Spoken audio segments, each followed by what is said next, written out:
El título es copiado, no es original mío, sino de un libro que hace unos ciertos años leí, que llevaba por título Dios es verde. Y me llamó precisamente mucho la atención el título. Un teólogo ya reflexionaba sobre el tema de Dios y ecología y sobre cómo no podemos entender el Dios de la Biblia si lo separamos de la naturaleza y de la ecología y de todo lo que representa. Esta mañana lo que voy a intentar hacer un recorrido en la palabra de Dios, donde se pone de manifiesto que el Dios de la Biblia es un Dios ecológico por todos los lados.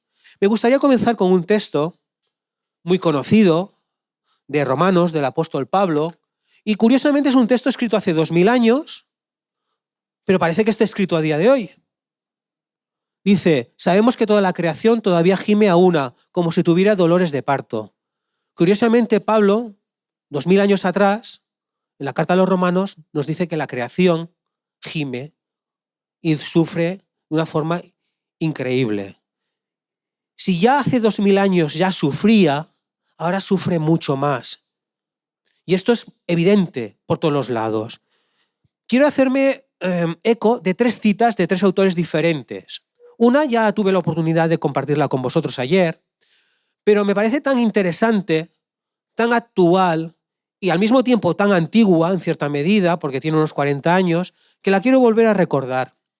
Además es un filósofo no sospechoso de ser creyente precisamente, ni cristiano, ni alarmista, ni nada de este tipo, ¿no? Entonces vivimos en una situación apocalíptica, es decir, ante una catástrofe universal inminente si dejamos que las cosas sigan su curso actual. Alrededor de esto tenemos que decir algo, aunque sea más que conocido, que el peligro procede de las proporciones desmedidas de la civilización técnico-industrial. Es una cita que ayer mencioné, hoy la vuelvo a retomar, porque me parece interesantísimo que un filósofo judío de hace 40 años pudiese ya prever en cierta medida las consecuencias apocalípticas de nuestra forma de vivir. Curiosamente, algunos quizá lo encuentren poco afortunado, voy a coger una cita, siguiendo ahora, del Papa Francisco. Nos puede gustar más o menos, podemos estar de acuerdo con cosas o con otras, pero hay que reconocer que su encíclica ha llamado la atención en un sector importante de la población mundial y ha llamado una voz de alarma. Dice, las predicciones catastróficas ya no pueden ser miradas con desprecio e ironía. A las próximas generaciones podríamos dejarles demasiados escombros, desiertos y suciedad. El ritmo de consumo, de desperdicio y de alteración del medio ambiente ha superado las posibilidades del planeta, de tal manera que el estilo de vida actual, por ser insostenible, solo puede terminar en catástrofes, como de hecho ya está ocurriendo periódicamente en diversas regiones. La atenuación de los efectos del actual desequilibrio depende de lo que hagamos ahora mismo.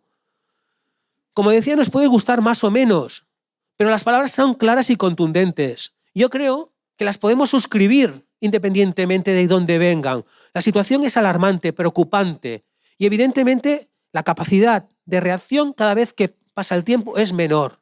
Y eso es una realidad, nos puede gustar más o menos, pero está ahí.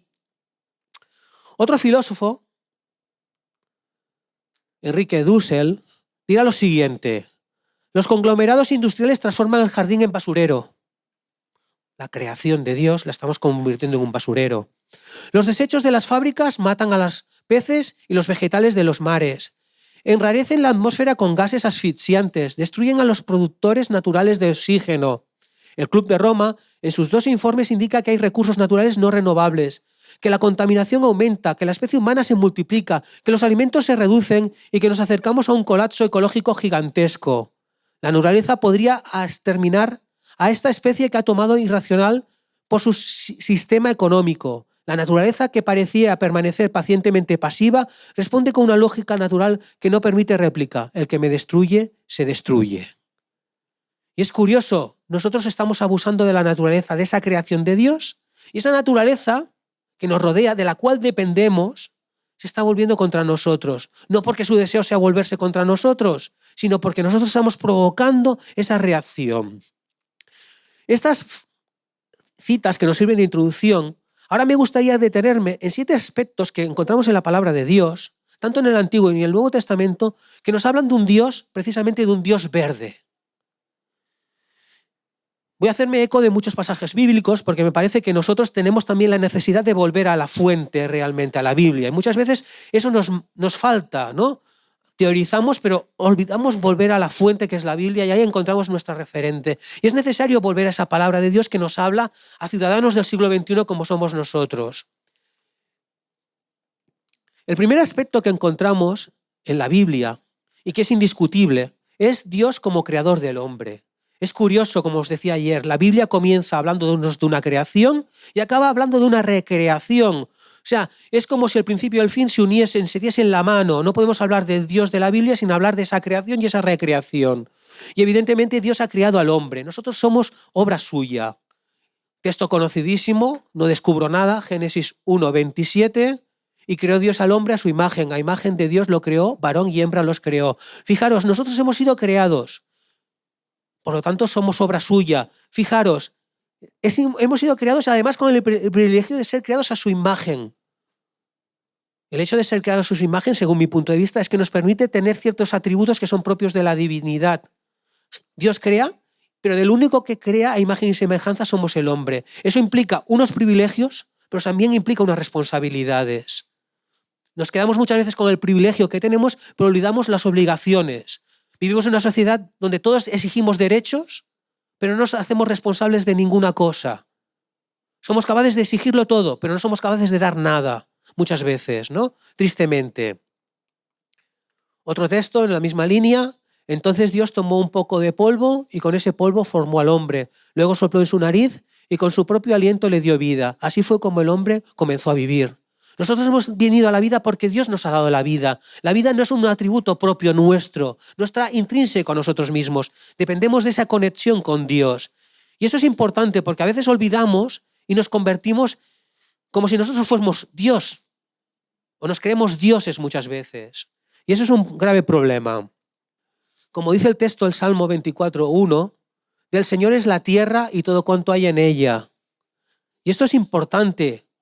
No hay nada. El mundo y cuantos habitan. O sea, todo aquello que existe, todo es del Señor. No hay nada que sea nuestro propiamente. Nosotros tenemos el privilegio, el inmenso privilegio, de disfrutar de aquello que Dios ha creado. Y al mismo tiempo el privilegio con que Dios nos ha dotado a nosotros como seres creados. Otro salmo, el Salmo 89:11, nos dice, tuyo es el cielo, tuya es también la tierra, tú creaste el mundo y todo lo que hay en él. Yo creo que si perdemos de vista que la tierra y todo cuanto existe es del Señor, corremos el riesgo de no ser respetuosos con aquello que tenemos. Muchas veces hemos perdido esa perspectiva, esa dependencia del Señor. Y al olvidarnos de ello, pues evidentemente actuamos maltratando aquello que no es nuestro propiamente. El tercer aspecto, y no menos importante, es que Dios y el valor de los animales. Antes Noemí, hablando de cómo producimos alimentos, y mañana tendremos la oportunidad de reflexionar sobre ello, olvidamos que para Dios los animales son de inmenso valor. Hay un texto que a mí me llama mucho la atención, ¿no? Que se encuentra en el libro de Jonás. Dice lo siguiente, y yo no voy a apiadarme de Nínive, la gran metrópoli, que habitan más de 120.000 hombres que no distinguen la derecha de la izquierda, y muchísimo ganado. O sea, Dios es curioso, no solamente se preocupa por los habitantes de Nínive, sino que el texto acaba haciendo una referencia al ganado. O sea, un argumento para no destruir a Nínive no es solamente que viven 150.000 personas. No, es que además vive mucho ganado. Y a veces, cuando leemos el texto, la primera parte nos parece fantástica, pero olvidamos la segunda parte. Y esto nos haría deber pensar cómo tratamos nosotros a los animales, cómo nos comportamos con ellos. Porque si Dios es capaz de preocuparse por el ganado, ¿qué no vamos a hacer nosotros como seres creados de Dios? ¿No somos nosotros también creación suya? Evidentemente, de la misma manera que Dios y nosotros deseamos que nos respeten, nosotros en cierta medida tenemos una obligación moral con el ganado. Y esto me parece que es importante que no lo olvidemos. Cuarto aspecto. Dios y los límites al crecimiento. Es curioso, como si nosotros leemos la Biblia y hacemos una lectura, podemos encontrar cómo Dios plantea un límite al crecimiento. plantea límites. Y curiosamente estos límites los encontramos en el Pentateuco, en la Torá. En el Levítico, por ejemplo, dice, durante 6 años podrás sembrar tus campos, podrás tus viñedos y recoger tu cosecha. Pero durante el 7º año, la tierra deberá tener un año completo para descansar. Es el descanso del Señor. No siembres tus campos, ni podes tus viñedos durante ese año. No almacenes las cosechas que crezcan por sí solas, ni recojas las uvas de tus vides no podadas. La tierra deberá tener un año completo para descansar. Fijaros, Dios dice, 6 años tú puedes trabajar, recoger todo, acumular, pero el 7º año descansa, porque la tierra tiene que descansar. Fijaros, esto sutilmente es un límite al crecimiento, al deseo de acumular. Evidentemente el Pentateuco está escrito a una sociedad agrícola, donde la gente vivía del campo, no a una sociedad industrializada, pero le plantea un límite. Tú eres poseedor de una tierra, acumula durante 6 años, pero el 7º año descansa. Ostras, esto va en contra de nuestra forma de ser. Nosotros queremos acumular constantemente. Y el Señor dice, no, el 7º año la tierra producirá, pero tú no te preocupes de nada. Ni recojas ni acumules. Ostras, qué difícil es no acumular ni recoger cuando tienes la oportunidad. En Levítico, declararéis santo el año 50 y proclamaréis en la tierra liberación para todos sus habitantes. Será para vosotros un jubileo. Cada uno recobrará su propiedad y cada cual regresará a su familia. Este año 50 será para vosotros un jubileo. No sembraréis ni resegaréis los rebrotes ni vendimeréis la viña que ha quedado sin podar. Es un texto fantástico, fijaros. Durante 50 años tú acumulas, puedes conseguir comprar propiedades que de entrada no eran tuyas, pero a lo mejor alguien se ha empobrecido por la razón que sea, tú puedes comprarlas, te haces poseedor de esa tierra, pero curiosamente, al cabo de 50 años las tienes que retornar. Ostras, límite a la acumulación por excelencia. ¿Os imagináis una sociedad actual funcionando en la cual tú acumulas y al cabo de 50 años tienes que devolver aquello que has comprado al otro? Es inimaginable en nuestra sociedad. Pero el Señor plantea una sociedad de este tipo. En su sociedad ideal, al pueblo de Israel, planteaba estas medidas. ¿Por qué planteaba estas medidas? Porque quería limitar el afán de crecimiento, el afán de acumular por acumular. Fijaros, el 7º día, que hoy teóricamente estamos celebrando, dice el Señor que nos detengamos de nuestras actividades para descansar. Y no solamente nosotros, sino los animales que viven con nosotros, aquellos que nos visitan. Ostras, está poniendo unos límites a la riqueza, al deseo de acumular.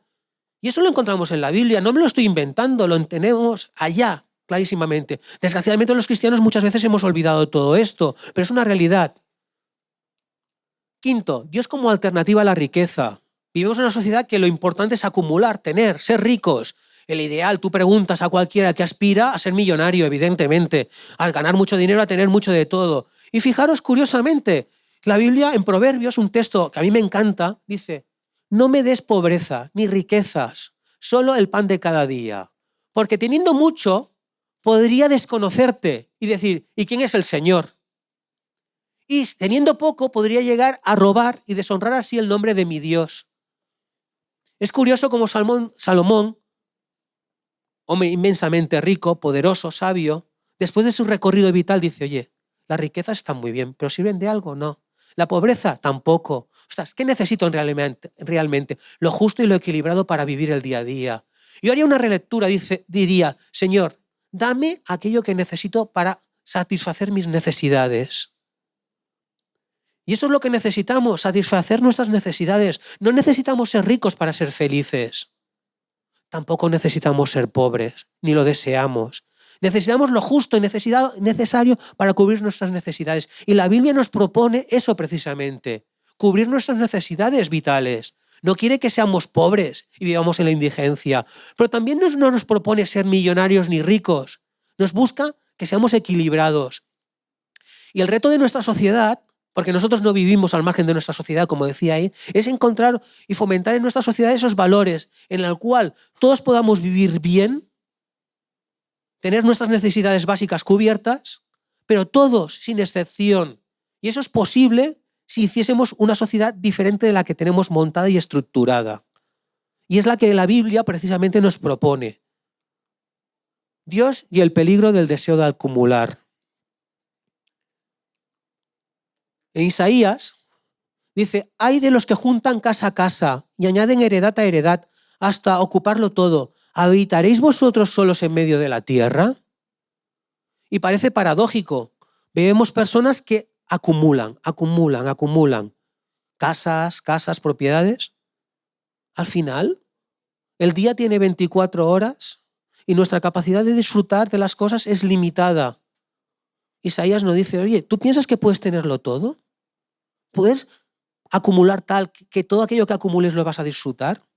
Quizá te estás equivocando. Vivimos en conglomerados industriales que el objetivo es ganar beneficios por beneficios, aunque sea bajo la explotación de los demás.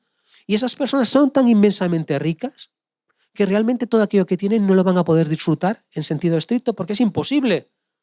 Materialmente no nos podemos dividir. Hoy estamos aquí, mañana estamos allá, pero si tengo unas inmensas propiedades no las voy a disfrutar. Y Isaías nos lo dice. El séptimo aspecto que me parece muy interesante es Dios y la fascinación por la naturaleza. En Mateo, mirad las aves del cielo, considerad los lirios del campo, cómo crecen. Ni aun Salomón con toda su gloria se vistió como uno de ellos. Y si la hierba del campo que hay hoy Dios la viste así, ¿no hará muchísimo más a vosotros, hombres de poca fe?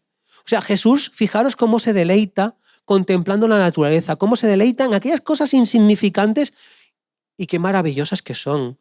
Si nosotros nos detenemos ante la naturaleza y observamos, qué maravilla. No hay nada que fabrique el ser humano que sea tan maravilloso como lo que encontramos en la naturaleza. Desde la flor más sencilla al ser vivo más complicado. Fijaros, Jesucristo, si una cosa se caracteriza durante su vida, es cómo él se apartaba a la naturaleza buscando esa conexión con Dios. Yo digo que el lugar más fantástico para encontrar a Dios y entrar en sintonía con Él es en medio de la naturaleza. Cuando te apartas de la vorágine que nos rodea a muchos de nosotros, ese es el momento que puedes encontrar a Dios, en esa disfrutar en esas pequeñas cosas que la naturaleza nos ofrece. Y eso lo encontramos en la Biblia. Dios nos invita a entrar en sintonía con la naturaleza.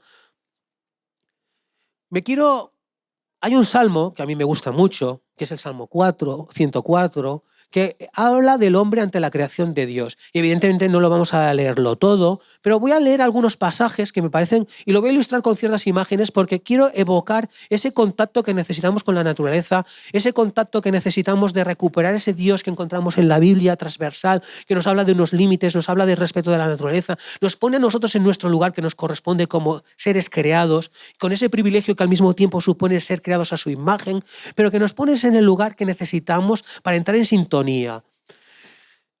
Dice, alabemos a nuestro Dios con todas nuestras fuerzas. Dios mío, tú eres un Dios grandioso, cubierto de esplendor y majestad y envuelto en un manto de luz. Extendiste los cielos como una cortina y sobre las aguas del cielo pusiste tu habitación. Las nubes son tus carros de combate, viajas sobre las alas del viento. Los vientos son tus mensajeros, los relámpagos están a tu servicio. Afirmaste la tierra sobre sus bases y de allí jamás se moverá. Cubriste la tierra con el agua del mar. Dios mío, tú dejas que los arroyos corran entre los cerros y que llenen los ríos. En sus aguas apagan su sed las bestias del campo. Dios mío, tú con tu lluvia riegas desde el cielo las montañas. Tu bondad satisface a la tierra. Tú haces crecer la hierba para que coma el ganado. En las montañas más altas viven las cabras monteses. Tú hiciste la luna para medir los meses y le enseñases al sol a qué hora debe ocultarse. A esa hora rugen los leones y te reclaman su comida. La tierra entera está llena con todo lo que hiciste. Allí está el ancho mar con sus grandes alas. En él hay muchos animales grandes y pequeños. Pero envías tu espíritu y todo en la tierra cobra nueva vida. Dios nuestro, que tu poder dure para siempre, que todo lo que creaste sea para ti fuente de alegría. Dios nuestro, mientras tengamos vida te alabaremos y te cantaremos himnos. Alabemos a nuestro Dios con todas nuestras fuerzas. Sí, alabemos a nuestro Dios. Fijaros, ese salmo evoca de alguna manera esos aspectos de la naturaleza que nos llaman, que nos hacen entrar en sintonía con Dios, a recuperar ese Dios verde que encontramos en la palabra de Dios. Para ir acabando, quería hacerle con 3 ideas que no son propiamente de la cultura occidental, que también nos recuerdan y nos evocan la necesidad de entrar en contacto con la naturaleza. El primero es un proverbio cachemir, por lo tanto de la India, que dice lo siguiente: trata bien a la tierra. No te ha sido dada para por tus padres, te ha sido prestada por tus hijos. Y me parece maravilloso. O sea, nosotros, como padres, entre comillas, disfrutamos de la tierra, pero esa tierra que nosotros disfrutamos la hemos de traspasar a nuestros hijos. O sea, nosotros no somos poseedores de la tierra, somos privilegiados a poder disfrutar de la tierra, pero no es nuestra la tierra. Y hemos de preservarla para que nuestros hijos puedan continuar disfrutando de esa tierra que Dios ha creado.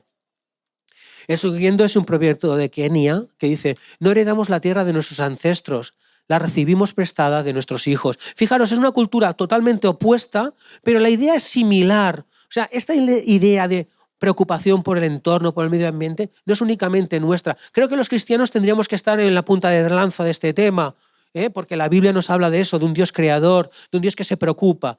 Pero no es una cosa que nos afecte no solamente a nosotros, sino que es compartida por el género humano. Y el siguiente es un proverbio, nación amerindia. Dice: debemos proteger el bosque para nuestros hijos, nietos y los niños no natos. Debemos proteger el bosque para aquellos que no pueden hablar por sí mismos, como los pájaros, los animales, los peces y los árboles. Nosotros tenemos ese privilegio y esa responsabilidad de proteger y cuidar de aquello que el Señor ha puesto en nuestras manos. No podemos actuar como si fuese nuestro, no podemos mirar hacia otro lado, no podemos participar de esa destrucción. Hemos de ser agentes activos en esa protección, no solamente por nosotros mismos, nuestros hijos y nietos, sino también por todos aquellos que de alguna manera no tienen esa voz, como son todos los seres vivos. Y para finalizar, esta mañana, quería hacerlo con un pensamiento de Jürgen Moltmann. Dice: vivir en conformidad con Dios significa vivir de un modo verdaderamente humano, pero solo podremos vivir en conformidad con Dios si vivimos también en conformidad con la naturaleza con la cual hemos sido creados y a través de la cual habla Dios con nosotros. Moltmann nos recuerda que nosotros no podemos vivir al margen de la naturaleza. Formamos parte de esa creación de Dios y solamente podremos ser verdaderamente humanos en sentido pleno si entendemos que formamos parte de esa creación y que eso nos da un privilegio, pero al mismo tiempo nos llama a una responsabilidad. Ojalá que nosotros tomemos conciencia de esa necesidad de ser verdaderamente humanos, y verdaderamente humanos implica vivir en armonía con la creación. Gracias.